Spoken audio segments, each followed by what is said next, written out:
দু-তিন ঘন্টাতেই ক্লিয়ার হবে চেক। নয়া ব্যবস্থা রিজার্ভ ব্যাংকের। এখন কয়েকটি চেক জমা হলে ক্লিয়ারিং শুরু হয়। টাকা পেতে 3 দিনও লাগতে পারে। 4 অক্টোবর থেকে ক্লিয়ারিং 1 দিনে হবে। এখনো পর্যন্ত এমনটাই জানা যাচ্ছে, যা যথেষ্টই, যার কারণে সুবিধা পাবেন যারা সাধারণ মানুষ। আমরা কথা বলবেনই। আমাদের সঙ্গে এই মুহূর্তে নিউজরুম থেকে রয়েছেন আমাদের কলকাতা টিভির পলিটিক্যাল এডিটর আশিস চট্টোপাধ্যায়। আশিস দা, এ নিয়ে রিজার্ভ ব্যাংকের তরফ থেকে কি জানানো হয়েছে এবং তার কারণে কতটা সুবিধা পাবেন উপভোক্তারা? দেখো, চেক ক্লিয়ারিং সিস্টেম যেটা গত 10 বছর ধরে একটার পর একটা পরিবর্তন এসেছে, তাতে যাতে গ্রাহকদের সুবিধা হয় যারা চেক ভাঙাতে যান, এবং যাতে দ্রুত তাদের অ্যাকাউন্টে টাকা ঢোকে, তার জন্য রিজার্ভ ব্যাংক অনেকগুলো পরপর ব্যবস্থা নিয়েছে। একটু পুরনো দিনের কথা যদি মনে করা হয়, তাহলে বছর 10 আগের কথা, তখন কোনো ব্যাংকে গিয়ে আমি যখন একটা চেক জমা দিতাম, ধরা যাক আমার অ্যাকাউন্ট আছে স্টেট ব্যাংকে, আমি অন্য কোনো একটি ব্যাংকের চেক সেখানে গিয়ে জমা দিলাম সেখান থেকে আমার অ্যাকাউন্টে আনবার জন্য, তখন ব্যাংকের সেই শাখাটি যেটা করতো যে 4-5 ঘন্টা ধরে যতগুলো চেক জমা হলো সেই চেকগুলো চেক বক্স থেকে বার করে সেগুলো তারা এন্ট্রি করতো, যে কার নামে চেক, কোন ব্যাংকের চেক ইত্যাদি করে, তারপরে একজন পিয়ন থাকতো, তাকে চেক ক্লিয়ারিং পিয়ন বলা হতো। সেই পিয়ন ভদ্রলোক সেই চেকগুলো, ফিজিক্যাল চেকগুলো, কাগজগুলো রিজার্ভ ব্যাংকে নিয়ে যেত। রিজার্ভ ব্যাংকের একটি অংশ হচ্ছে ক্লিয়ারিং হাউস বলা হয় তাকে। সেখানে গিয়ে ওই চেকগুলো জমা দেবার পরে চেকগুলো যে যে ব্যাংকের, সেই ব্যাংকে জানানো হতো যে তোমাদের থেকে এত টাকার ডিমান্ড এসছে, তোমরা বলো যে এই অ্যাকাউন্টে টাকা আছে কিনা।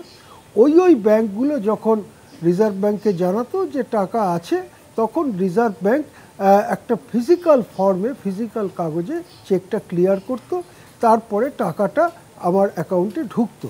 এই ব্যবস্থাটা কমপ্লিট হতে আগে 3 দিন, এমনকি তারও বেশি লেগে যেত। এরপরে আস্তে আস্তে একটা ব্যবস্থা আসে, সেটাকে বলা হয় চেক ট্রাঙ্কেশন সিস্টেম বা সিটিএস। এখানে যেটা হতে থাকলো যে ওই ফিজিক্যালি চেকগুলো নিয়ে যাওয়ার দরকার আর থাকলো না। যেখানে চেকটি জমা পড়লো সেইখানে একটি মেশিন এলো, সেটাকে বলা হয় চেক ট্রাঙ্কেশন মেশিন। এই মেশিনে যখন চেকটা প্রেজেন্ট করা হলো, তখন চেকটার একটা এনকোডিং হলো এবং স্ক্যানিং হলো। তারপরে সেই স্ক্যানিং এবং এনকোডিং, তার সাথে মেশিনে, কম্পিউটারে যেসব তথ্য লেখা হয়েছে, কার নামে চেক, কত টাকার চেক ইত্যাদি, চেক নাম্বার, ডেট, এই সমস্তগুলো মিলিয়ে একজন অফিসার দেখবেন। তারপরে সেই ইলেকট্রনিক বার্তাটা রিজার্ভ ব্যাংকের ক্লিয়ারিং হাউসে চলে যাবে। রিজার্ভ ব্যাংক থেকেও সেই ইলেকট্রনিক বার্তাটা আবার যে ব্যাংকের চেক সেখানে পাঠানো হবে। সেই ব্যাংক যদি বলে যে হ্যাঁ, অ্যাকাউন্টে সাফিসিয়েন্ট টাকা আছে, তাহলে রিজার্ভ ব্যাংক তখন এই ব্যাংকের যে অ্যাকাউন্ট রিজার্ভ ব্যাংকে রয়েছে সেখানে টাকাটা ক্রেডিট করে দেবে, এবং তখন এই শাখা সেখান থেকে টাকাটা নিয়ে নিতে পারবে।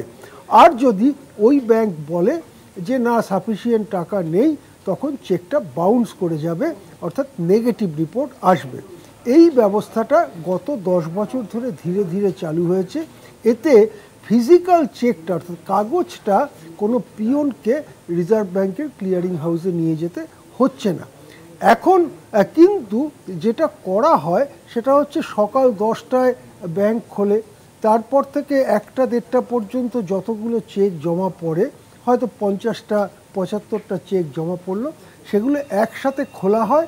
খুলে সেগুলো কম্পিউটারে এন্ট্রি করে এবার সিটিএস মেশিন, যেটা বললাম চেক ট্রাঙ্কেশন মেশিন, সেখানে বাল্ক দেয়া হয়, 50টা 60টা চেক বাল্ক দেওয়া হয়।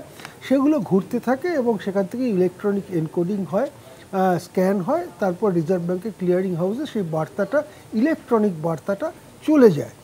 এখন রিজার্ভ ব্যাংক বলছে না, ওভাবে হবে না, তোমাদেরকে যখনই চেকটা গ্রাহক এসে প্রেজেন্ট করবে তখনই সেটাকে গ্রহণ করতে হবে এবং তখনই সেটা রিজার্ভ ব্যাংকের ক্লিয়ারিং হাউসে পাঠিয়ে দিতে হবে। তাহলে ওই যে চেক ড্রপ বক্সে চেকটা ফেলে আসা হচ্ছিল এবং 3-4 ঘন্টা পরে একগুচ্ছ চেক বার করে সেগুলোকে ক্লিয়ারিংয়ের প্রক্রিয়া শুরু করা হচ্ছিল, তা হবে না। এখন থেকে যখনই চেকটা আসবে তখনই সেটা ক্লিয়ারিংয়ের প্রক্রিয়া শুরু হবে।